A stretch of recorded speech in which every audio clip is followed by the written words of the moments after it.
Suivez votre émission Diaspora Africa avec Orange Money Europe. Orange Money Europe pour vos transferts d'argent de l'Europe vers l'Afrique.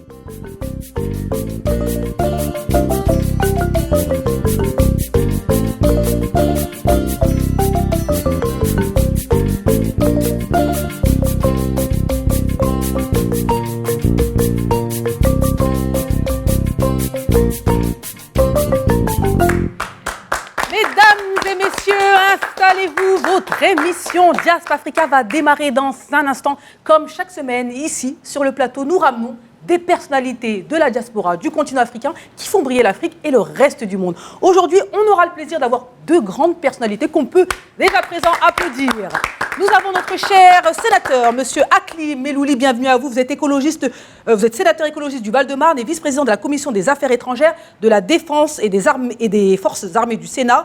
Akli Melouli, vous êtes un homme de terrain engagé de longue date pour la justice sociale et le droit international. Vous portez au Parlement une voix constante en faveur des droits humains, on insiste dessus, de la solidarité entre les peuples et le rôle stratégique des diasporas dans les relations entre la France et l'Afrique. Mesdames et messieurs, il est avec nous, le sénateur Akli Melouli. On continue avec notre chère et belle dame, elle s'appelle Raïssa Dora, elle est avec nous. Elle s'est imposée, mesdames et messieurs, écoutez bien, en quelques années comme l'une des voix les plus influentes dans l'accompagnement du syndrome des ovaires polykystiques et des déséquilibres hormonaux. Elle rappelle elle-même qu'elle n'est pas médecin, vous n'êtes pas médecin, vous êtes plutôt une patiente experte du terrain. Et aujourd'hui, vous avez suivi près de 250 000 personnes. Et bien sûr, mesdames et messieurs, il faut savoir qu'elle a permis environ 450 grossesses auprès des femmes de plus de 40 ans. Et ça s'applaudit. Voilà, mesdames et messieurs, les deux profils que nous avons aujourd'hui sur Diaspora Africa. En face de vous, cher Monsieur Melouli, en face de vous, chère Madame Dora, vous avez Mister L ainsi que Babadem. Mister L, que souhaitez-vous nous proposer aujourd'hui? On va parler du bain rituel chez les nouveau-nés, chez les Yoruba, au Nigeria. Us et coutumes d'Afrique, mesdames et messieurs, on parle de culture ici sur le plateau de Diaspora Africa. Et oui, on ne connaît pas forcément, eh bien on apprend ici sur le plateau. Merci beaucoup. On continue avec vous, Babadem. Oui, alors dans Ils font l'Afrique, on va mettre en l'honneur le docteur Ansoumane Oularé de la Guinée, plus pour son engagement. Et il a été élu médecin de l'année en 2025. Donc, on le met en l'honneur ici sur Ils font l'Afrique. Exactement. Docteur Oularé, médecin de l'année en 2025. Grand homme reconnu en Guinée. Et nous aurons le plaisir de parler de son profil, en tout cas de vous expliquer son profil et ses actions et surtout ses engagements. Voilà, mesdames et messieurs, surtout à vous, chers invités, le programme du jour. Et il sera ponctué par un tour d'Afrique. On voyage ici sur Diaspora Africa. On va vous emmener avec nous. Et on va aussi faire un petit débat à la fin. On donne la parole aux téléspectateurs qui nous donnent des sujets qu'ils souhaitent qu'on traite ici sur Diaspora Africa. Et puis, bien sûr, il y a un agenda, etc., etc. Une heure de folie ensemble, mesdames et messieurs. N'hésitez pas à aller sur nos réseaux sociaux si vous souhaitez voir les autres épisodes et surtout si vous souhaitez nous poser des questions. Allez, rentrons dans le vif du sujet. Vous allez bien, les invités? On n'a pas encore entendu le son de vos voix. Comment allez-vous? Nous, ça va très bien. Enfin, nous, on va bien. C'est le pays qui va moins bien et c'est le monde qui va moins bien. Mais nous, on essaie d'aller bien. Parce que, non, je ne suis pas défaitiste. Je suis pragmatique. Et réaliste. Réaliste. Mais en même temps, je dis je vais bien parce que si on ne va pas bien, on ne peut pas changer les choses. Donc, je suis aussi rempli d'espoir. Tant mieux. En tout cas, on a hâte de vous écouter. Voilà. On voit l'homme engagé que vous êtes. Monsieur le sénateur, on continue avec vous, Raïssa Dora. Bienvenue à vous. En tout cas, je suppose que beaucoup d'hommes et de femmes attendent avec grande impatience de savoir votre secret et comment vous faites sur le terrain. Oui, merci beaucoup pour l'invitation. Mais je trouve qu'on va de mieux en mieux, moi, contrairement. Bien sûr. Je trouve qu'on va contribuer à cela. Oui, exactement. Et surtout grâce à des médias comme vous qui nous donnent la parole. Donc, merci beaucoup. C'est un plaisir de vous avoir et bravo pour ce que vous faites. Voilà, mesdames et messieurs, rentrons dans le vif du sujet. Est-ce que vous avez vos passeports, monsieur Melouli? Forcément, sénateur que vous êtes, vous avez forcément votre passeport avec vous. Raïssa Dora, j'espère que vous l'avez parce qu'on voyage sur Diaspora Africa. On commence cette émission à chaque fois en promouvant les destinations du continent africain. On aime voyager un peu partout, mais sur le continent africain, c'est notre priorité. Ça vous va? Ça nous va. Alors, où est-ce que vous souhaiteriez aller, monsieur Melouli? Moi, là, comme ça, je peux redire la Tanzanie. Ok, très bien. Et Cameroun. le Cameroun. Eh bien non, mesdames et messieurs, nous n'irons ni en Tanzanie ni au Cameroun. Je vous propose d'aller dans un pays entre montagnes, forêts et littoral. La Guinée offre une diversité naturelle et culturelle remarquable. Allez, on y va et bien sûr, on revient sur le plateau.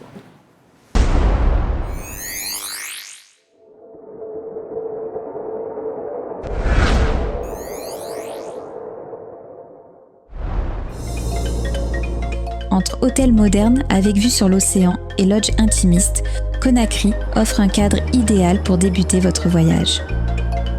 Du marché animé de Madina au port de Boulbiné. En passant par le marché Niger, la ville dévoile toute sa richesse. De l'avenue de la République, le monument du 22 novembre au Palais du Peuple. La grande mosquée Faisal et la cathédrale Sainte-Marie. Conakry offre une immersion unique dans la culture guinéenne. À quelques minutes de Conakry, les îles de Kassa et Roum offrent détente, plages dorées et panoramas exceptionnels. Partez à la découverte des cascades de Sumba à Dubreka, du Jardin d'Éden à Forêt-Caria. Évadez-vous à Dalaba, la Suisse de l'Afrique, avec ses paysages de sapins. Respirez l'air frais des hauteurs, avant de remonter le fil de l'histoire à Fugumba, berceau du Fouta théocratique.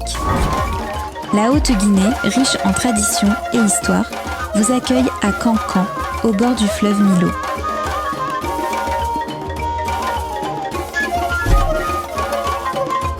Découvrez la Guinée forestière, avec le mont Nimba Patrimoine de l'UNESCO, ses ponts en liane et sa nature luxuriante.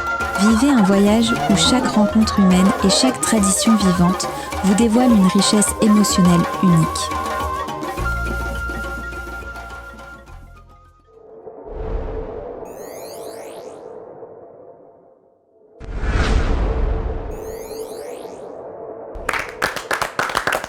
Oui, mesdames et messieurs, de retour sur le plateau. Et oui, on vous a donné envie de découvrir la Guinée, mais on retourne ici à Paris avec nos invités et bien sûr notre équipe.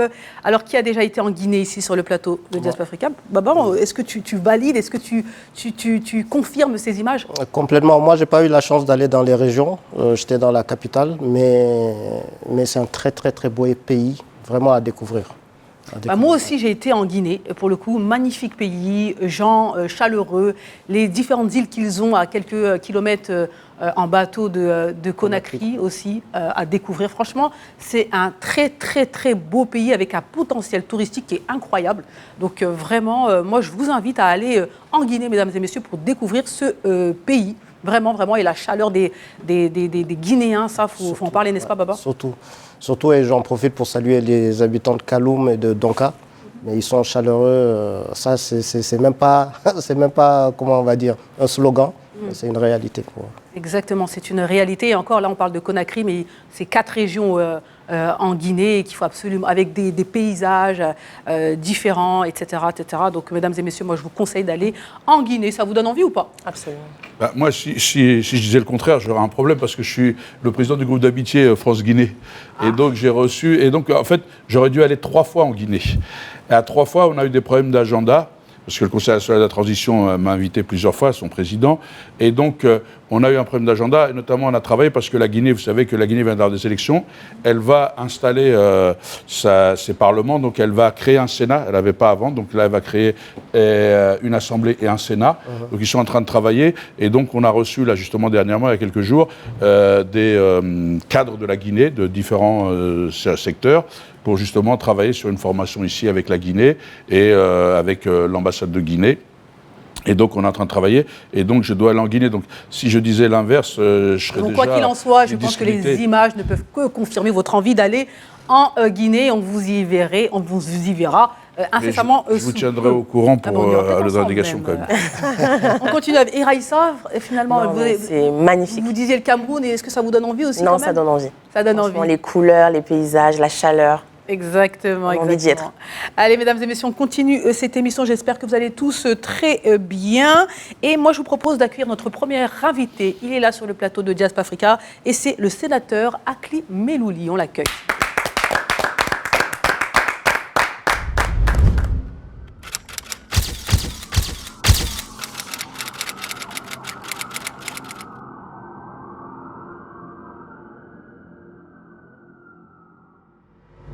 Monsieur Melouli, monsieur le sénateur, encore une fois, ravi de vous avoir avec nous. Donc, je vous représente le sénateur écologiste du Val-de-Marne et vice-président de la Commission des Affaires étrangères, de la Défense et des Forces armées au Sénat. Akli Melouli, l'homme que vous êtes, est un homme de terrain engagé de longue date pour la justice sociale et le droit international. Et on insiste, surtout aujourd'hui, au vu de la situation mondiale.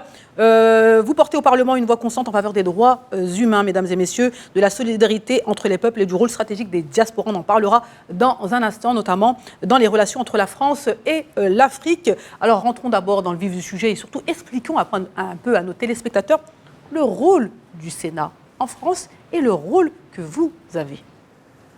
Alors, le rôle du Sénat, tout le monde le sait, c'est la chambre des collectivités, c'est la chambre haute. Tout le monde le sait, attention. Oui. Donc oui, c'est ça. Et donc nous, en fait, on a la priorité sur les textes qui concernent les collectivités. Le reste va à l'Assemblée, donc c'est dans l'ordre. Donc quand c'est les collectivités, ça passe par nous, sinon ça passe par l'Assemblée, sinon on fait le même travail. On a aussi le contrôle, donc on a aussi, comme des commissions d'enquête, et on a aussi, nous, à travailler effectivement sur le suivi des politiques publiques et de regarder effectivement ce qui se fait en termes de collectivité. Comment les choses évoluent. Et donc, on est élu par les grands électeurs, mais on fait exactement le même travail pour les gens qui nous regardent. Et donc, on travaille sur les textes de loi, on essaye d'amender. Et puis, notre rôle aussi, c'est d'intercoller le gouvernement, notamment sur des situations, et surtout de donner notre vision et de proposer. On fait aussi des propositions de loi. Parce que les projets de loi, quand on dit la différence, un projet de loi, c'est le gouvernement qui l'amène. Une proposition de loi, ce sont les parlementaires.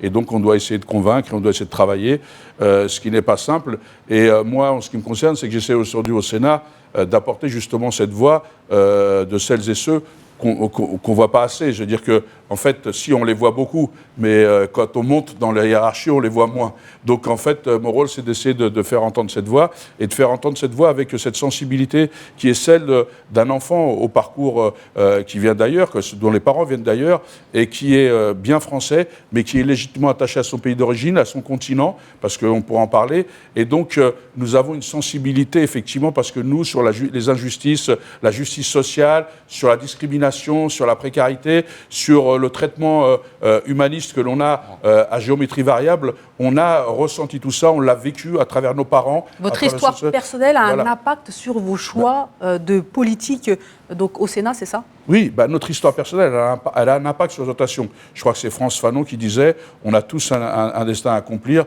soit on l'accomplit, soit on y renonce ». Et donc moi, mon rôle à moi, c'est de faire reconnaître, de montrer qu'il n'y a pas de disparité entre les gens, que l'égalité qui est inscrite dans la Constitution et qui est inscrite au fronton de nos mairies et dans notre République, c'est une garantie de l'État. C'est pas du supplément d'âme, c'est pas un coup de chance. Normalement, c'est une garantie de l'État. Et donc moi, j'interpelle l'État souvent pour leur dire garantissez-leur comment se fait-il qu'elles ne soient pas garanties de la même façon, comme dans le droit international. Et comme ici le droit, c'est-à-dire que quand on enlève le droit, on met quoi à la place? La force. Et donc le droit nous protège tous en fait. Le droit nous protège tous. Ne croyons pas que nous sommes immunisés contre quelque chose.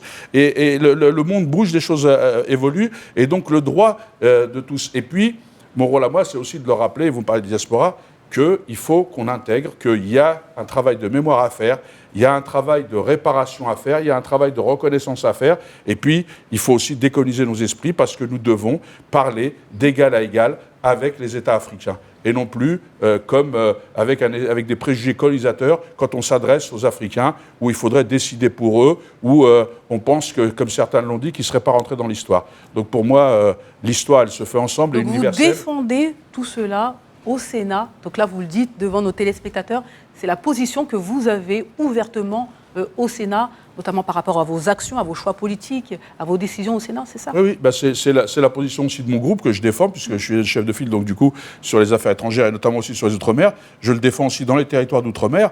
Et c'est vrai que je défends l'égalité, c'est-à-dire qu'en fait, je défends le droit à l'invisibilité des personnes. Et donc, c'est la justice sociale. La justice sociale, c'est été. D'ailleurs, vous m'avez entendu, parce que certains nous disent « Ah, on vous a entendu sur la Palestine, on ne vous a pas entendu sur ça ». Non, on m'a entendu ceux qui suivent sur le Congo, sur le Soudan, sur le Yémen, sur la Somalie. Enfin, voilà, là où il y a des injustices, là où le droit et les gens veulent l'enterrer, eh bien nous, on doit faire entendre notre voix pour rappeler que ce droit qu'on a construit en 1948 pour jamais revivre les deux guerres mondiales, ce droit, s'il est bon pour les Européens, est bon pour le monde entier. C'est la base sur laquelle on doit construire. Aujourd'hui, on voit bien, il y a des gens qui veulent revenir à des impérialismes. Il faut qu'on se batte. Et ça, c'est un vrai combat. Je le dis ici, je continuerai à le faire. Et puis, vous savez, la pire des armes, ceux qui tuent le plus dans le monde, ce n'est pas les balles, c'est nos silences. Ouais. C'est les silences complices et les silences responsables. C'est ça qui tue le plus. C'est ça le plus dangereux. Et ce qui tue, et ce qui est le plus grave que la mort, on me l'avait dit quand j'avais été à Rafah, pour les Palestiniens, plus grave que la mort, la perte de dignité. Quand on essaye de faire perdre la dignité d'un peuple, quand un peuple perd sa dignité, qu'est-ce que vous voulez qu'il vous reste? Vous ne pouvez pas la racheter. Vous voyez, donc c'est important que nous ne soyons pas, par nos silences, complices de ce qui se passe dans le monde, de ces injustices, de ces meurtres, de ces génocides, de ces crimes, enfin tout ce qu'on voit, et qu'aujourd'hui, nous pouvons travailler d'égal à égal, et nous pouvons travailler ensemble, main dans la main, pour essayer de construire un avenir commun pour nos enfants. C'est important ce que vous dites. Chacun doit défendre ses enfants, nous défendons l'autre, mais nous devons entendre que les autres aussi défendent les leurs. Exactement, et c'est important, et je pense que ça peut étonner pas mal de téléspectateurs en se disant, voilà, on a quelqu'un qui se positionne, on a un sénateur qui se positionne clairement avec des idées précises. Donc on va continuer avec le rôle des diasporas africaines, que vous considérez comme étant le pont entre la France et le continent africain, entre l'Occident et le continent africain. Comment vous voyez les choses? Quelles choses vous mettez-vous en place pour que ça puisse voir le jour? On sous-estime la richesse de la diaspora, on sous-estime la force. Vous savez, aujourd'hui, quand ceux qui prônent le grand remplacement, en réalité, ils essaient de faire détourner le regard des Français, et Madame dit ça va mieux, ils oublient de dire que la réalité, c'est que la France va être dans le grand déclassement. Parce que si on oppose nos enfants, si on oppose les uns aux autres, si on oppose des gens qui ont un destin commun, comment voulez-vous bâtir un pays qui tienne debout? Parce que vous créez la division dans votre pays. Pour pouvoir construire et ne pas être déclassé, il faut créer des solidarités. Et qui mieux pour parler avec les pays africains, si aussi on l'entend? Par exemple, on parle d'Afrique, c'est le continent d'un, parce qu'on est là-dessus. On pourrait le dire par rapport à l'Asie et d'autres. Qui mieux, aujourd'hui, on est en train de dire « Ah, mais c'est la cinquième colonne, la suspicion, les ingérences, les ceci, les cela ». D'ailleurs, si les pays africains faisaient de l'ingérence, tous ensemble, ça se saurait. Je ne crois pas que ce soit eux qui fassent le plus d'ingérence, ils n'en ont pas les moyens en plus, malheureusement, et donc il faut regarder ailleurs, mais on essaie de nous détourner le regard, on voit bien quand même comment ça bouscule. Et donc, aujourd'hui, on leur dit, c'est des vraies passerelles. Le problème, c'est que, y compris pour le pays d'origine, parfois, ils sont aussi discriminés parce qu'ils disent, c'est aussi peut-être une cinquième colonne. En fait, on leur demande dans quel camp ils sont. Mais je vais vous dire dans quel camp ils sont. À mon sens, et pour avoir milité avec beaucoup d'entre eux, ils sont dans le camp de la justice et du droit international et de la dignité humaine. C'est le camp qu'ils défendent. Ils sont attachés à leur pays d'origine légitimement. Quand ils critiquent leur pays d'origine, c'est parce qu'ils le font de façon constructive, pas pour nuire. Et quand ici on leur dit « Ouais, mais vous dites rien », parce qu'ils ne veulent pas nuire, ils veulent continuer à être des interlocuteurs. Vous savez, quand vous êtes dans le dialogue, vous n'êtes pas dans le déni, dans la polémique, etc. Et aujourd'hui, malheureusement, on demande aux gens de venir polémiquer, soit des critiques, on ne demande pas aux gens de venir d'être constructifs. Quand vous polémiquez, en 30 secondes, vous avez fait le buzz. Quand vous voulez être constructif, il faut 20 minutes, 30 minutes pour expliquer. Donc c'est la vraie difficulté qu'on a aujourd'hui au niveau médiatique. Et moi, je le dis, là et d'autres, et toi aussi, Aïssatou, je te connais depuis le militantisme, je crois que cette génération-là, si jamais on veut reconstruire des passerelles avec l'Afrique, si on veut travailler un développement gagnant-gagnant, parce qu'effectivement, comme ils ont cet attachement légitime à leur pays, ils vont pas faire... Il faudra compter avec la diaspora. Parce qu'ils vont pas intégrer la diaspora pleinement pour des meilleures relations entre l'Occident et l'Europe. Vous le dites, vous le soulignez, vous appuyez même. Et on va finir avec vos relations avec la Guinée. Donc vous l'avez dit, vous êtes à la tête donc, du mouvement, du groupe d'amitié France-Guinée. Guinée-Conakry. On vous écoute. En quoi cela consiste ? Alors en fait, normalement, moi je suis donc président du groupe d'amitié France-Guinée-Conakry au Sénat, donc il faudrait qu'on ait des interlocuteurs au niveau du Sénat. Donc c'est pour ça que dans le Conseil national de la transition, même si je n'ai pas pu me déplacer en Guinée-Conakry, je les ai vus ici, je les ai reçus, on a échangé, et donc ils travaillent sur un Sénat, sinon on aurait eu le lien avec le Parlement à l'Assemblée, c'est pareil. Et donc en fait, en réalité, ce qu'on doit faire, là on a reçu effectivement tous ces cadres de la Guinée sur un travail. En fait, là, ce qu'on va faire dès qu'il va être mis en place, mais avec mes partenaires de la Guinée-Conakry, on va travailler sur ce qu'on appelle la diplomatie parlementaire. C'est-à-dire qu'en fait, on va essayer de faire un plan d'action de stratégie. On va regarder les besoins de la Guinée, le travail qu'il y a à faire nous, ce que nous, on peut leur apporter, ce qu'eux peuvent nous apporter, ce qu'ils attendent de nous, ce que nous attendons d'eux. Parce que la plus grande hypocrisie, c'est de ne pas dire les choses clairement. Donc ma stratégie à moi, c'est de dire, on pose les choses. C'est-à-dire qu'on peut pointer nos désaccords. Moi, je peux pointer mes désaccords y compris avec d'autres pays, sur telle situation, parce que je suis attaché à ça, sur des valeurs, pas par rapport à mon origine, mais par rapport à ce que je défends et les valeurs. Mais les désaccords, ça ne veut pas dire être dans la polémique, ça ne veut pas dire être dans le rejet, ça ne veut pas dire être dans la stigmatisation.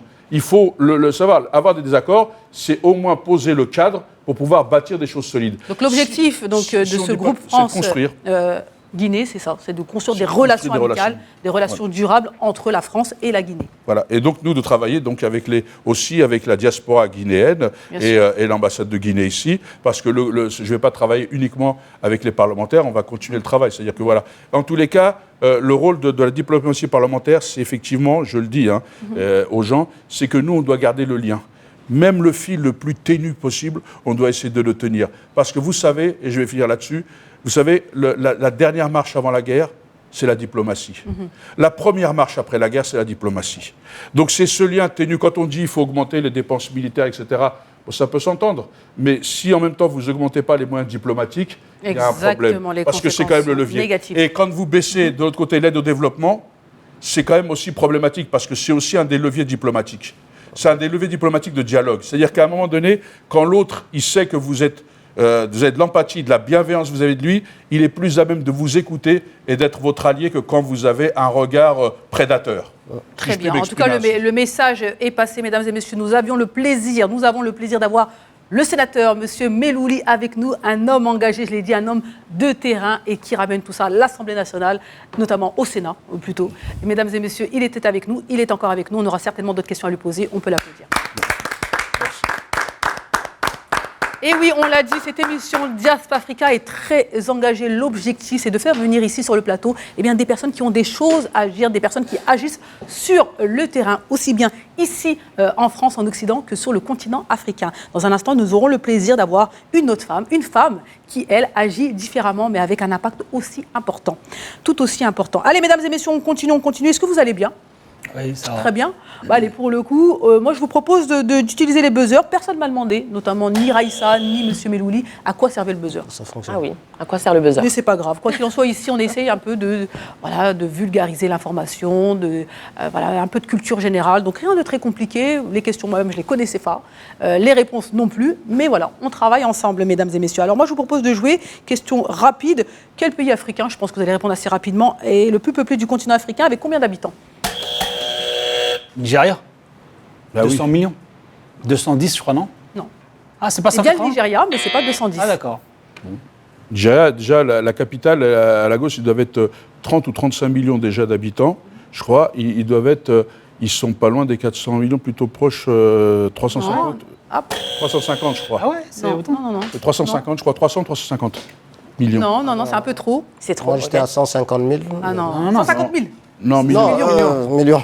Non, ils sont à 250, 270, un truc comme ça. Vous êtes entre les deux, c'est 227 millions à peu près, donc 230 millions d'habitants. J'ai gagné quand même ou pas? 2024, oui, bon. Tu as dit le Nigeria, donc exactement, il était à 200 millions. Voilà, mesdames et messieurs, il faut le savoir, le pays le plus peuplé du continent africain, c'est le Nigeria, encore une fois, avec environ 227 millions d'habitants. Allez, on poursuit cette émission dans la joie et dans la bonne humeur, mesdames et messieurs. Et moi, je vous propose ici, dans cette émission, de parler d'une personnalité qui fait briller l'Afrique et le reste du monde. Oui, monsieur Melouli, oui, madame Dora. Ici, on essaye d'aller chercher les profils les plus impactants, les personnalités qui font bouger les choses, qui font bouger les lignes. Et on en parle sur le plateau, notamment avec Baba Dem. Ils font briller l'Afrique et le reste du monde. Baba, on vous écoute.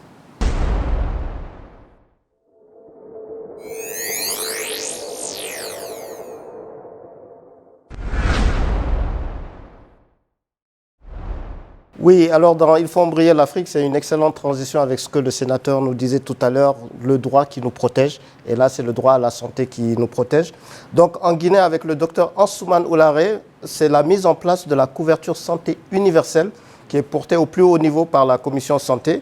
Et au cœur de cette dynamique, nous avons le docteur Oularé qui s'impose comme une figure de référence. Pourquoi? Parce que non seulement il est le conseiller spécial du président de la commission qui s'appelle le professeur Hassan Ba. Et je voudrais faire juste une petite parenthèse pour dire qui est ce docteur Hassan Ba, qui fut le professeur Hassan Ba, qui est le premier médecin légiste du pays. Il a structuré la médecine légale en Guinée et il a surtout formé une nouvelle génération. C'est également un acteur majeur de la santé publique Et il préside également le Conseil de l'ordre des médecins, mais surtout, il est à l'initiative de l'inscription dans la Constitution guinéenne du droit à la santé, du droit fondamental à la santé pour tous. Je crois que c'est le premier pays en Afrique à inscrire le droit à la exactement. santé. Et c'est ça qui est vraiment important, le droit à la santé pour tous. Ouais. Et donc, c'est dans ce cadre que nous présentons le docteur Oularé, qui a été élu à signaler le médecin de l'année 2025. Et il est surtout récompensé pour son engagement. Et cet engagement, c'est son expertise et son impact concret sur les populations. Il a sillonné toutes les préfectures du pays pour écouter tous les Guinéens, comprendre leurs besoins réels et leurs attentes. Et il a tissé le lien essentiel entre les institutions, ce qu'on ne fait pas très souvent, avec la population. Et pour lui, toute politique publique doit partir du concret. Et ça, c'est très important, de ce que vivent vraiment les citoyens. Donc le docteur a été formé en Guinée puis en France. Il a exercé à l'hôpital et au sein d'organisations humanitaires comme le CIMAD et la Croix-Rouge. Et ce dont on a vu, c'est qu'il a choisi de rentrer au pays alors que beaucoup d'autres médecins font le chemin inverse. Alors sa mission, c'est de contribuer à une politique de santé qui permette à tous les Guinéens, quels que soient leurs moyens ou leur lieu de vie, d'accéder aux soins. Il est convaincu que la santé des Guinéens est la clé du développement durable du pays. Il a réalisé pas mal de choses. Il a obtenu aussi des distinctions. Et c'est pour tout cet engagement que nous voulons le mettre à l'honneur ici sur Ils font l'Afrique. Magnifique. En tout cas, il le mérite amplement. Et effectivement, ce que je retiens, en tout cas dans vos propos, c'est le fait d'être allé à la base, d'aller rencontrer les concernés et de prendre des décisions en parfaite osmose avec les demandes des citoyens. C'est important ça. Tout commence de la base et puis après ça remonte. C'est pas le contraire, c'est pas le sommet qui décide pour la base. Et ça j'aime bien. Et le deuxième point que je note, c'est le retour au pays, c'est-à-dire que quelqu'un de la diaspora qui se dit mon pays a plus besoin de moi que la France, donc je prends mes bagages et j'y vais. Alors on sait très bien ce qu'il a dû laisser ici, oui, notamment le salaire, etc., pour aller s'engager pour son pays. Je trouve ça extraordinaire. Oui, alors moi je suis très, très fier parce que on montre aussi, moi je suis convaincu, donc on le sait, qu'il y a en Afrique de la richesse et de la valeur. On l'a vu, moi je l'ai vu, j'étais en déplacement justement sur la santé au Kenya. Ils ont inventé un respirateur pour bébé, vous savez, les autres sont trop forts, donc c'est important, qui est en parfaite autonomie, c'est-à-dire qu'en fait, il peut servir beaucoup plus largement, il n'y a pas besoin d'électricité, etc. Donc il y a bien des innovations. Et j'ai vu sur un des logos d'un truc United, donc je profite aussi pour dire que c'était effectivement la volonté d'être les numéros 1 en santé mondiale de la France. D'ailleurs, on a signé une tribune là-dessus parce qu'on est en train de perdre pied là-dessus et c'est important pour l'Afrique. Et juste de dire, par exemple, United a réussi à faire qu'un traitement pour le VIH qui coûtait plus de 20 000 dollars, 20 quelques mille, je ne sais plus le chiffre exact, de tête, et c'était deux vaccinations proposées, et ben ils ont réussi à le faire sortir pour 50 Effectivement, il y a beaucoup de choses sur le continent africain et on essaye de les mettre en avant ici sur le plateau de Diaspa Africa. Et vous, que pensez-vous concernant donc voilà Je trouve que c'est magnifique parce qu'effectivement, on entend souvent, mais il y a des femmes qui voyagent quand même pour être suivies par des bons médecins. Donc, si on a des médecins comme ça qui acceptent de retourner au pays pour nous aider, c'est juste formidable et ça donne vraiment de l'espoir peut-être à d'autres médecins pour... Exactement, sachant qu'on en a besoin et c'est vraiment un appel qui est fait. C'est-à-dire qu'il y a un véritable besoin en santé sur le continent africain, n'est-ce pas, Mr. L? Je ne veux pas dire le contraire, tu veux bien, je promets tout le temps la santé. Et c'est vrai que c'est des sacrifices parce que, effectivement, partir, laisser des conditions de vie confortables, c'est vraiment... J'ai de l'admiration pour ce genre de personnage, parce qu'il faudrait de plus en plus de gens comme lui, et dans d'autres domaines que la santé, parce que c'est vraiment un sacerdoce, finalement, pour eux. Exactement.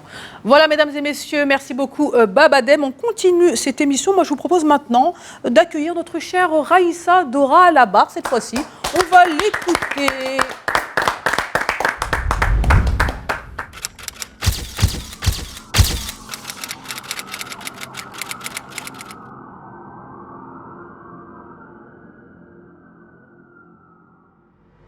Raïssa Dora, c'est un plaisir de vous avoir avec nous. Alors, mesdames et messieurs, il faut le dire, elle fait partie des voix les plus influentes dans l'accompagnement de ce fameux syndrome des ovaires polykystiques qui touche Eh oui, beaucoup de femmes, trop de femmes, et malheureusement, on n'en parle pas assez. Mais vous êtes là, et donc aussi des déséquilibres hormonaux, on en parle aussi, vous en parlez également.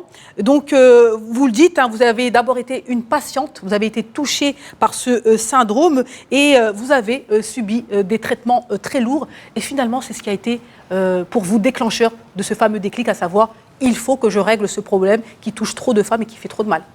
Absolument. Je dis toujours que j'ai eu de la chance d'être diagnostiquée hyper jeune. À l'âge de 12 ans, finalement, je vais chez le gynécologue parce que je ne vois plus mes règles. Voilà, mes règles avaient complètement disparu. Donc, je vis mes règles un peu où je découvre à peine ce que c'est et tout d'un coup, ça disparaît. Et donc, j'en parle à ma maman, mais avec un peu de honte. Voilà, avec un peu de honte.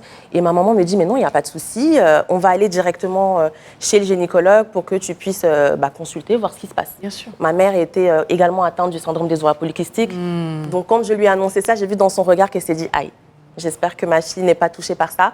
Et donc, le diagnostic a été posé très rapidement et le médecin qui me dit, bon, bah voilà, SOPK. Et qu'est-ce que c'est le SOPK? Donc, c'est le syndrome des ovaires polykystiques. Son nom n'est pas très joli et n'est pas très correct parce qu'en fait, on entend kyste, mais ce n'est pas vraiment des kystes, mais on a pas mal de follicules dans les ovaires et ça nous empêche d'avoir une bonne ovulation, d'avoir des règles, on prend du poids, on a énormément de déséquilibres hormonaux. Moi, ça s'est manifesté avec de la pilosité, j'avais de la barbe vraiment partout sur le visage. Et donc, vous vous doutez bien que quand on est une jeune femme et qu'on essaye de se cacher ou de plaire ou de s'affirmer, quand on a cette pilosité qui se développe, c'est un peu, on se sent un peu honteux. Bien sûr, bien sûr. Donc, je suppose que ça a aussi un impact sur la fertilité. Absolument. Alors, c'est vrai qu'on dit que le syndrome des ovaires polykystiques, c'est le trouble de l'infertilité. Et quand on conçoit, généralement, les femmes découvrent qu'elles ont ça lorsqu'elles s'apprêtent à avoir un enfant. Et moi, c'est la raison pour laquelle j'ai voulu parler de ça beaucoup plus tôt sur les réseaux sociaux, parce que je me dis, quand on a envie d'avoir un bébé, la sommation, en fait, d'une infertilité, d'un fibrome ou d'un SOPK, en fait, on n'a pas le temps.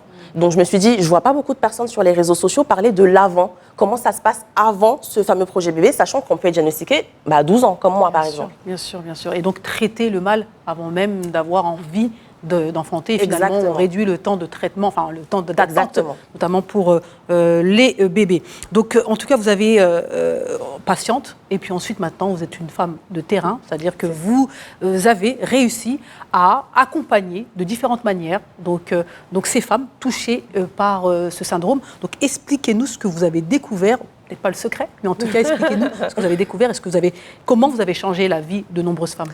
Bien sûr. Alors, j'ai découvert déjà qu'avoir de la barbe, c'est pas forcément quelque chose de normal. Et c'est ça qui était difficile parce qu'étant camerounaise, c'est quelque chose qui est joli dans notre culture. C'est un signe de beauté. Les femmes qui sont très poilues, c'est un signe de beauté. Et donc, même avec ma maman, quand je commençais à m'épiler, elle comprenait pas. Elle me dit, mais ma chérie, c'est ça la beauté d'une femme, c'est d'avoir de la pilosité.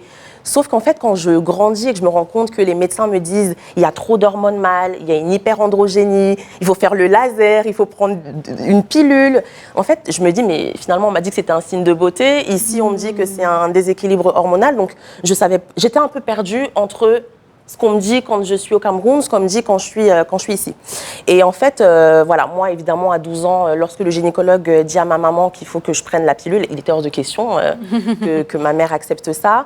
Et donc, j'ai grandi comme ça, avec des symptômes qui m'ont pourri la vie, le surpoids, donc j'étais en obésité. Il faut savoir que les femmes qui sont atteintes de ce trouble, on dit que malheureusement, à l'âge de 40 ans, on a plus de risque d'avoir un diabète de type 2. Donc, en fait, on doit tout revoir dans l'alimentation, le sport, mais pas tous les sports, parce que trop de sport, ça stimule trop le cortisol. Enfin, en fait, on doit réapprendre à vivre, à manger. Le petit déjeuner, par exemple, qu'on se fait le matin avec un petit croissant ou un pain au chocolat, on se rend compte que finalement, ça, sur le long terme, malheureusement, ça crée des déséquilibres hormonaux. Exactement. Donc, quelle est la solution? Comment vous avez réussi à changer la donne? Alors, chez moi, c'est une pharmacie. Donc, mon mari me dit souvent, mais arrête d'acheter des plantes. Donc, voilà, j'avais vraiment énormément de plantes à la maison. Donc, j'ai commencé à me documenter, à lire, à me renseigner. Malheureusement, en France, il n'y avait pas beaucoup d'informations. Et donc, j'ai d'abord consulté le médecin qui a fait accoucher ma maman, puisque ma maman, je suis fille unique. Et vous voyez, déjà, quand j'étais jeune, t'es fille unique, t'es sûre, ton papa, il a pas. Bon, voilà. voilà, donc c'est quelque chose qui est assez tabou parce que même moi j'avais honte de dire que j'étais fille unique parce que ça ne se fait pas chez nous d'être enfant unique, voilà. Mais c'était difficile d'exposer ma mère en disant elle avait eu des problèmes de fertilité. Et donc je prenais énormément de plantes pour pouvoir m'aider à perdre du poids, à me lever le matin parce que ce trouble peut causer énormément de symptômes comme la fatigue chronique, l'épuisement. On vient de passer une nuit de sommeil. Mais par contre, quand on se lève le matin, on est KO. Vous êtes complètement fatigué. Vraiment KO. Et donc là, j'ai vu que vous avez apporté des produits. Donc on l'a dit en introduction, c'est plus de 450 femmes que vous avez accompagnées. 650. Ouh là là, ça va vite, ça va très très vite. Plus de 600 femmes que vous avez accompagnées, et notamment des femmes de plus de 40 ans, à donner naissance. Mais vous avez conscience de ce que vous avez fait? Non, pas du tout. J'avoue que lorsque j'ai commencé à en parler, pour moi, c'était juste aider du coup les jeunes femmes comme moi à réapprendre qu'est-ce qu'un cycle, comment détecter son ovulation, les petits problèmes de libido qu'on peut avoir, comment essayer de les gérer. Et en fait, finalement, il y a pas mal de femmes qui sont venues à moi qui m'ont dit bon, tu as aidé ma fille, mais maintenant moi aussi, je veux que tu m'aides ou je veux que tu aides ma sœur, elle a des difficultés. Et finalement, j'ai commencé par casser un tabou. Déjà, on parle d'infertilité, on parle de ce qu'on a, on parle des fibromes, on parle de SOPK. Pour vous, il y avait quand même un impact psychologique. Il y avait un gros impact psychologique. Qu'il fallait casser, qu'il fallait enlever. Absolument. Après l'impact psychologique, qu'est-ce que vous traitez pour permettre à ces femmes d'avoir des enfants? Alors déjà, il y a la cause environnementale. Il faut savoir que moi, je suis née au Cameroun. Quand on vient ici, parce qu'il y a le manque de soleil. Le manque de soleil, ça paraît bête, mais le manque de soleil a un gros impact chez nous, les femmes noires. Ce qu'on utilise sur la peau, ce qu'on utilise sur nos cheveux, les perturbateurs endocriniens. Il faut savoir que malheureusement, nous sommes des grosses consommatrices, les femmes noires. Et donc, parfois, les industries mettent un peu, malheureusement, pas mal de produits chimiques dans nos produits qui peuvent, sur le long terme et à répétition, causer des problèmes de fertilité, des problèmes de santé. Et donc, j'ai d'abord commencé à faire le nettoyage dans ma cuisine, à changer mes crèmes, à commencer à lire la composition de mes produits cosmétiques. Et après, avec le temps, je vois que mes règles reviennent. Parce qu'effectivement, je n'avais pas mes règles pendant 5 ans. Et en fait, quand je mets tout ça en place, je recommence à faire un peu de sport. Je me rends compte que j'ai de nouveau mes règles. Je me rends compte que ma barbe s'amoindrit. Et je me dis, OK. Et donc, c'était quand même énormément de plantes à prendre tout au long de la journée. Et je me suis dit, et si dans une gélule, je pouvais avoir tout ce que je prends? Et c'est comme ça que j'ai contacté des laboratoires français, où j'ai parlé de mon histoire. Beaucoup m'ont dit non, bien évidemment, parce que je n'avais pas les moyens de créer des centaines de produits. Mais il y en a un qui m'a fait confiance, qui m'a dit, Raïssa, on te croit, on a envie de t'accompagner, même si les stocks que tu demandes ne sont pas énormes.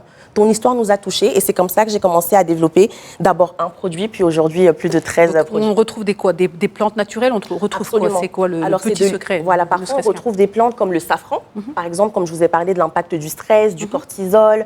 Donc il y a le safran qui va un peu jouer le rôle d'un anxiolytique naturel, c'est-à-dire que parfois, parce qu'on a un déséquilibre hormonal, on ne se sent pas bien. Mais on ne sait pas l'expliquer pourquoi on ne se sent pas bien en tant que femme. Les hormones sont un peu chamboulées, etc. Et donc, du safran. Le magnésium, par exemple, pour les femmes qui ont des douleurs de règles. Moi, je sais que je ratais 3 jours d'école parce que je n'arrivais pas à aller à l'école. Ou bien, je devais trouver des excuses pour rater le travail. Et donc, le magnésium, ça m'a sauvée parce que ça réduit les crampes, ça apaise. D'accord. Donc, le safran, le magnésium. Donc, en gros, vous traitez tous les symptômes, tous les effets qu'on peut avoir. Et donc, finalement, le résultat, il est probant. Vous l'avez dit, plus de 600 femmes qui ont donné naissance à des enfants. Donc, vous avez commencé déjà, notamment par la barrière psychologique, par les problèmes psychologiques qu'on peut avoir quand on est en attente d'un bébé. Et c'est peut-être la plus grosse difficulté pour ces femmes-là. Donc là, on retrouve plusieurs gélules, donc des compléments alimentaires. Oui.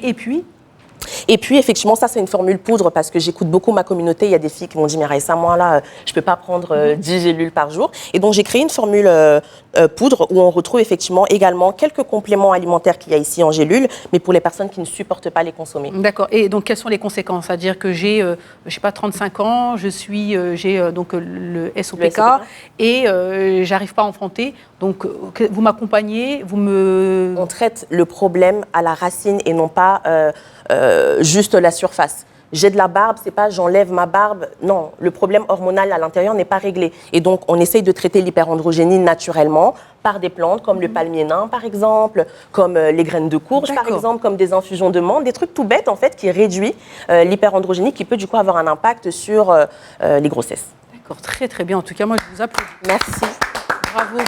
Bravo pour ce que vous faites, bravo pour les vies que vous avez changées. Je répète, elle est suivie par plus de 250 000 personnes.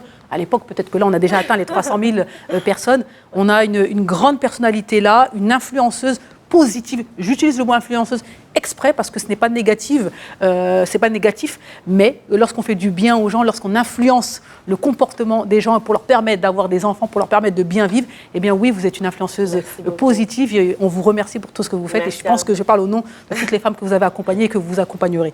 Merci encore une fois. Merci. Raïssa Dora est avec nous, mesdames et messieurs, sur le plateau de Diaspora Africa.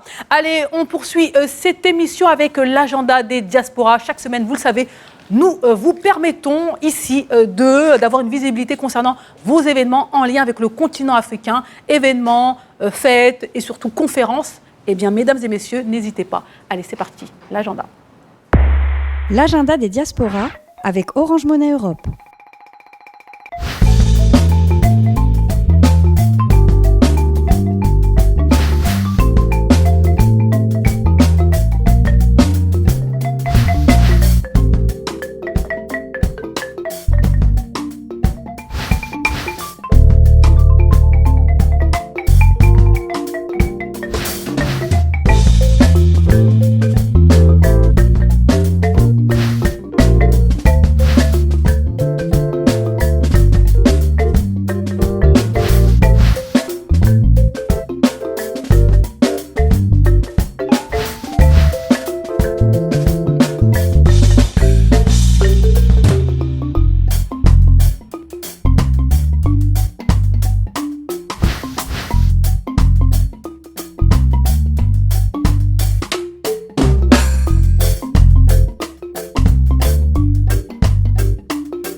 L'agenda des diasporas avec Orange Monnaie Europe.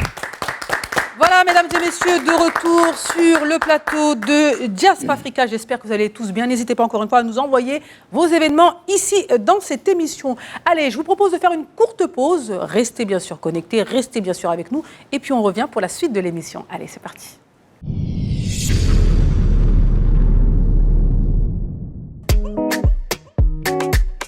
De l'Europe à l'Afrique. Vos proches reçoivent plus qu'un transfert. Un geste d'amour avec Orange Monnaie Europe. Chaque geste rapproche et transforme la distance en sourire. De l'Europe à l'Afrique. Orange Monnaie Europe, proche de vous, ici comme là-bas.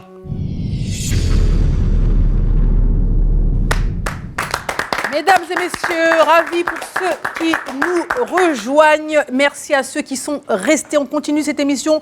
Nous avons le plaisir d'avoir Raïssa Dora qui accompagne les femmes atteintes de SOPK, donc grande personnalité. Et bien sûr, nous avons notre cher sénateur, monsieur Akli Melouli, qui est là avec nous et qui est un homme de terrain engagé, pour ceux qui n'ont pas suivi, de longue date pour la justice sociale, le droit international et surtout la place de la diaspora ici en France, notamment en tant que lien, en tant que pont avec le continent africain.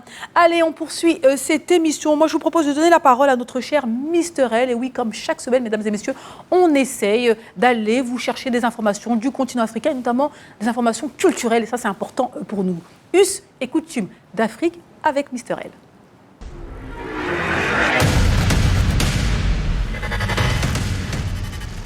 Oui, alors aujourd'hui, on va chez les Yoruba au Nigeria.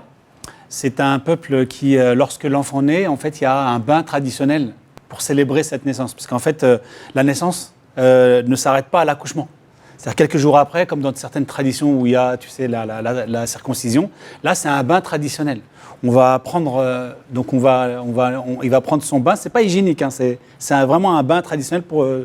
Et en fait, on le fait en deux eaux. Une première eau pour célébrer la douceur, et la deuxième pour célébrer la force. Et en fait, pendant qu'on fait ce bain-là, donc les anciens donnent des bénédictions pour lui souhaiter une longue vie, de bonheur, etc. Et ce que j'aime bien dans cette tradition, c'est le fait qu'on utilise aussi des plantes médicinales. Oui, bien sûr, voilà, on peut mettre des plantes médicinales. Et en fait, ce que j'aime bien dans ce rite, c'est le fait que l'enfant, on dit, alors la devise c'est quoi? C'est avant de marcher, l'enfant rencontre son destin. C'est-à-dire qu'en fait, on le présente, l'enfant, on le présente au monde invisible, qui est celui des ancêtres et celui des esprits protecteurs. Et en fait, très très vite, ce qui se passe, c'est qu'avant même qu'il parle, c'est ça que ça veut dire, avant même qu'il parle, sa famille et la communauté, il rentre dedans en fait. Il s'inscrit dans une histoire collective. Et c'est ce que j'aime, c'est parce qu'on parlait tout à l'heure des liens, il manque ce lien, c'est... Là, en fait, l'enfant, dès qu'il est né, en fait, tout petit, il rentre déjà, alors qu'il ne s'exprime pas encore. C'est pas encore une personne, en quelque sorte. C'est une personne en devenir. Il fait déjà partie de la communauté, et c'est ça que j'aime, moi, comme symbole dans cette tradition. Mais, ouais, en tout cas, c'est une belle découverte. Est-ce que vous connaissiez, est-ce que dans vos pays respectifs, vos pays respectifs d'origine, hein, bien sûr, en Algérie, par exemple, et au Cameroun, est-ce que c'est des choses qu'on fait? Ça vous parle ou pas? Non. Moi, ça ne me parle pas. Nous, là, il y a d'autres rituels à ces conditions. Après, il y a beaucoup de rituels en fonction des enfants, s'ils sont nés, si vous avez perdu, etc. Mais c'est un peu... Nous, pour les Amazirs, en fait, pour la culture, c'est maraboutique. Donc, c'est un peu... voilà. D'accord. Et pour vous, au Cameroun? Je trouve qu'on en perd de plus en plus, malheureusement. Mais effectivement, on a des rituels et après, ça dépend des tribus. Évidemment, moi, je suis Bassa et ça va varier effectivement d'un peuple à l'autre, mais c'est très intéressant. C'est très intéressant et on remercie Mister L encore une fois de nous avoir permis de rencontrer cette culture Yoruba. Voilà. Allez, on poursuit cette émission. Vous le savez, on voyage ici sur Diaspora Africa. Et là, moi, je vous propose un tour d'Afrique. Destination le Kenya, mesdames et messieurs. Ça vous parle forcément, chers sénateurs. Une carte humaine géante représentant l'Afrique pour appeler à taxer les super riches. Eh oui, même en Afrique. Allez, on regarde et puis on revient.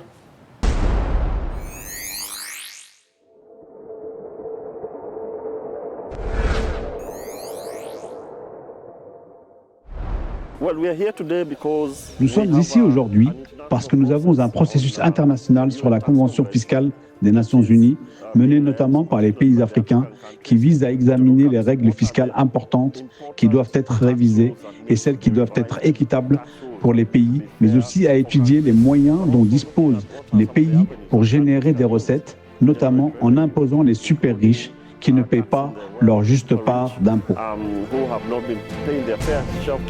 l'appel de l'ONG Greenpeace, des centaines de jeunes bénévoles kenyans de l'association se sont réunis pour former une carte humaine géante de l'Afrique avec un message clair: taxer les ultra-riches pour le peuple et pour la planète, envoyant ainsi un signal fort aux dirigeants du monde et aux géants pollueurs. Le monde est confronté à un système fiscal défaillant et très injuste, qui ne favorise que les super riches, tandis que les pays du Sud, les pays africains, ne bénéficient pas des règles fiscales existantes. C'est pourquoi nous parlons de corriger ces erreurs et d'adopter des règles fiscales équitables, justes, capables de taxer les super riches et les pollueurs responsables de la crise climatique.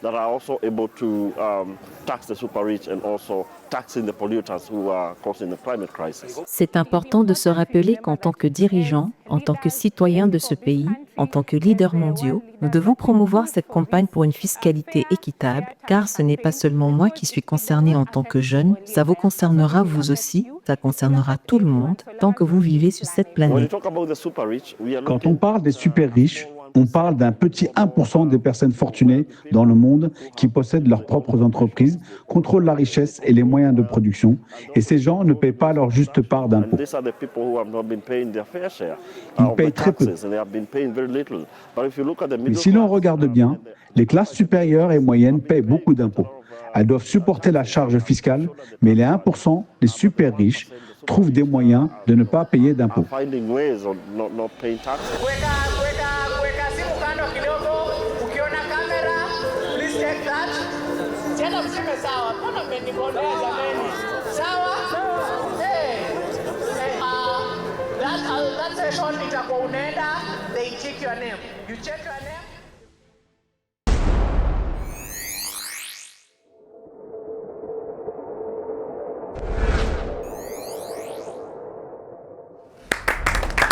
Allez, de retour du Kenya, mesdames et messieurs, on retourne ici à Paris. Alors, vous en pensez quoi? Taxer les super riches sur le continent africain, on y croit, on n'y croit pas? Quel impact positif ou négatif Monsieur le sénateur. L'impact positif, tout le monde le comprend. L'impact négatif, on le voit pas bien. forcément, pas les super riches ne le comprennent pas. Parce qu'en fait, en réalité, aujourd'hui, nous aussi en France, on veut taxer les riches. On s'est rendu compte qu'ils captaient la fortune. C'est-à-dire qu'il y a 1800 familles qui pratiquement échappent à l'impôt alors qu'elles détiennent globalement le plus gros de la fortune. C'est-à-dire 80% de la fortune est détenue par... Donc, à un moment donné, et nous, on l'avait fait d'ailleurs justement sur l'aide au développement, ça me permet de transition, parce que je sais ce que font les Kenyans intervenus, c'est que nous, on avait décidé de taxer, il y avait une taxe sur les transactions financières, on a essayé de la remonter de 0,3 à 0,5, ils n'ont pas voulu aller à 0,4, et la taxe sur les billets d'avion. En fait, cet argent-là devait être fléché pour aller à l'aide au développement, puisqu'on paye ce qu'ils disaient, les pollueurs-payeurs, etc. Sauf que maintenant, on l'a remis dans le pot commun.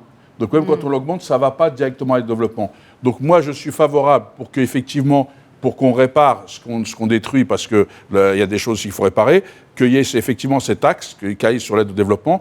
Et je suis favorable effectivement que les ultra-riches n'échappent pas à l'impôt. Il n'est pas concevable qu'ils payent moins de 2% d'impôt, le message alors est passé. que les Français supportent, ou d'autres supportent l'impôt. Donc c'est une question et vous pensez d'équité, que de justice ça peut sociale. clairement fonctionner. Et vous en pensez quoi, vous, Raïssa Dora, pour le coup, restons sur le continent africain? Ouais, tout pareil. D'accord. C'est-à-dire que vous pensez qu'il faudrait taxer les plus riches. Après, c'est vrai qu'en plus, sur le continent africain, il y a un écart qui est incroyable entre les plus riches et les populations pauvres. Donc là, moi, je pense qu'il faut. Vous en pensez quoi? Il faut le faire dans le monde entier, c'est pas seulement en Afrique. Ils n'ont pas besoin d'autant d'argent pour vivre.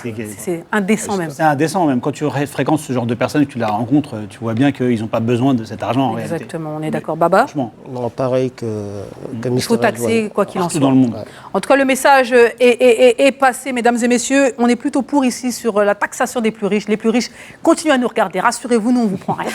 Voilà. Allez, on poursuit cette émission. Nous sommes presque au terme de cette émission, mesdames et messieurs. Ça passe très, très, très, très vite.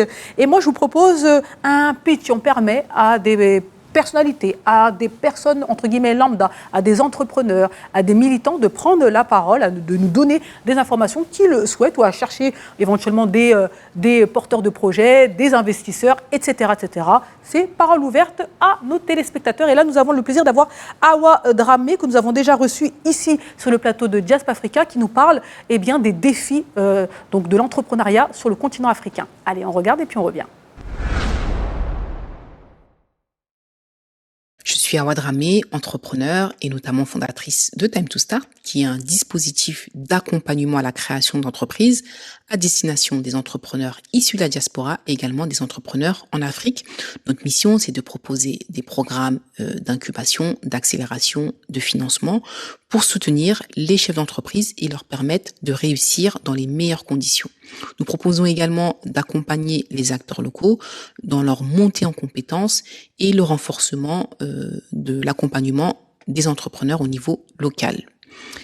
En effet, entreprendre en Afrique, c'est évoluer dans un environnement en pleine construction. Le potentiel est là.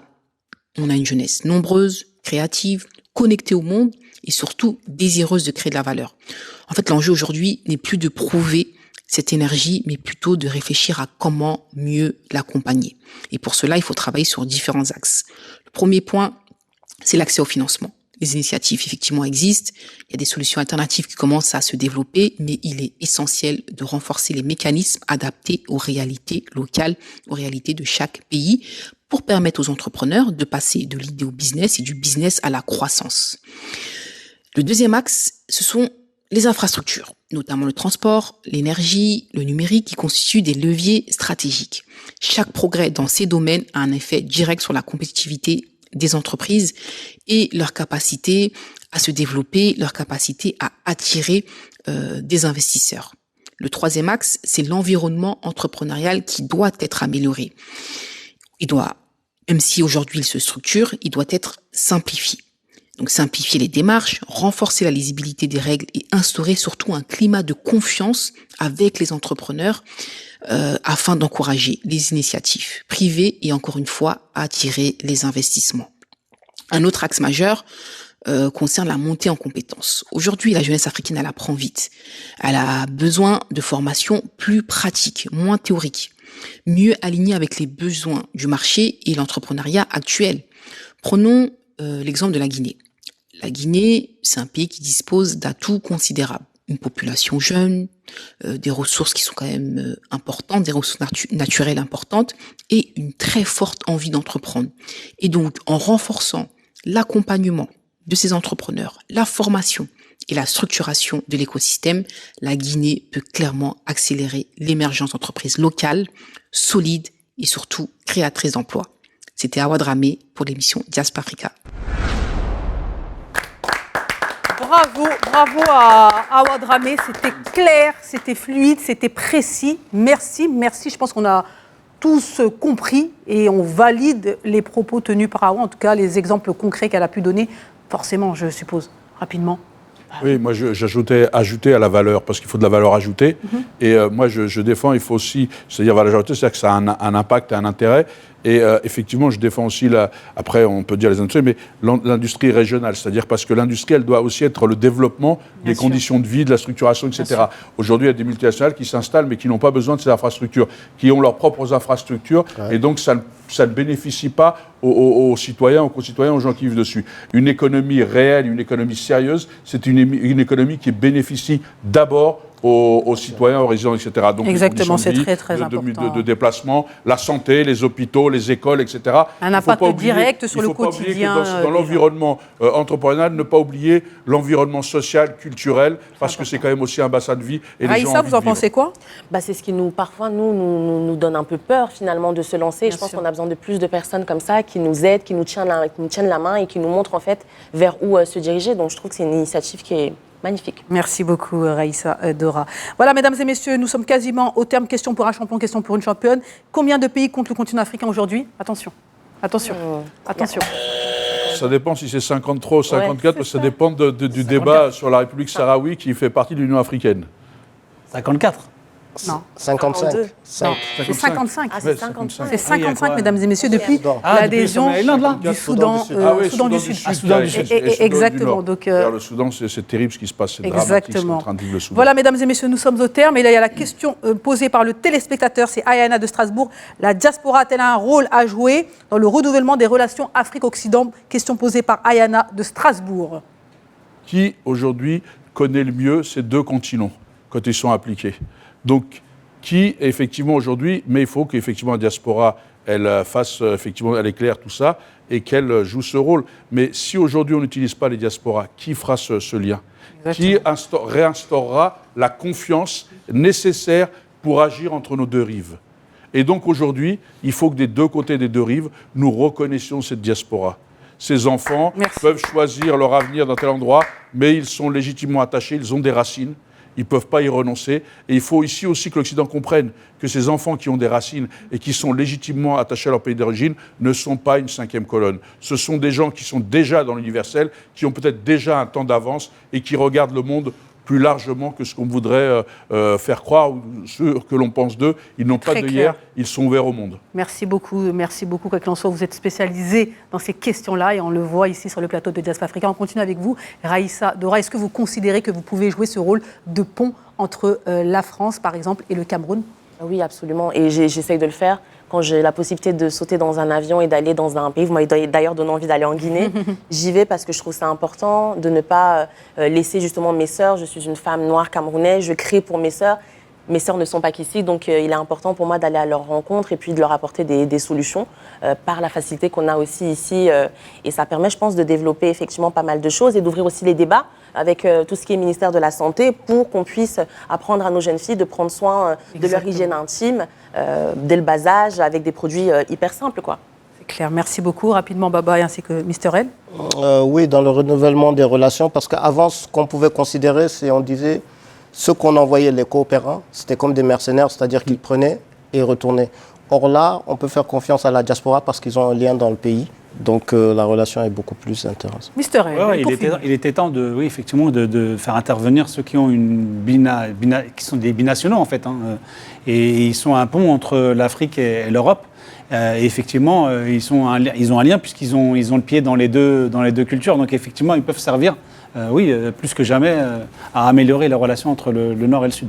Voilà, Ayana de Strasbourg, j'espère que vous êtes satisfaite de la réponse. N'hésitez pas à nous répondre ici sur le plateau de Diaspora Africa. Voilà, mesdames et messieurs, nous sommes au terme de cette émission. Merci à vous, monsieur le sénateur. Merci à vous, Raïssa Dora. Merci, Babadem, ainsi que Mister L. Rendez-vous la semaine prochaine pour un nouveau numéro de votre émission Diaspora Africa, l'émission qui fait briller l'Afrique et bien sûr les talents du continent africain. Mesdames et messieurs, à bientôt.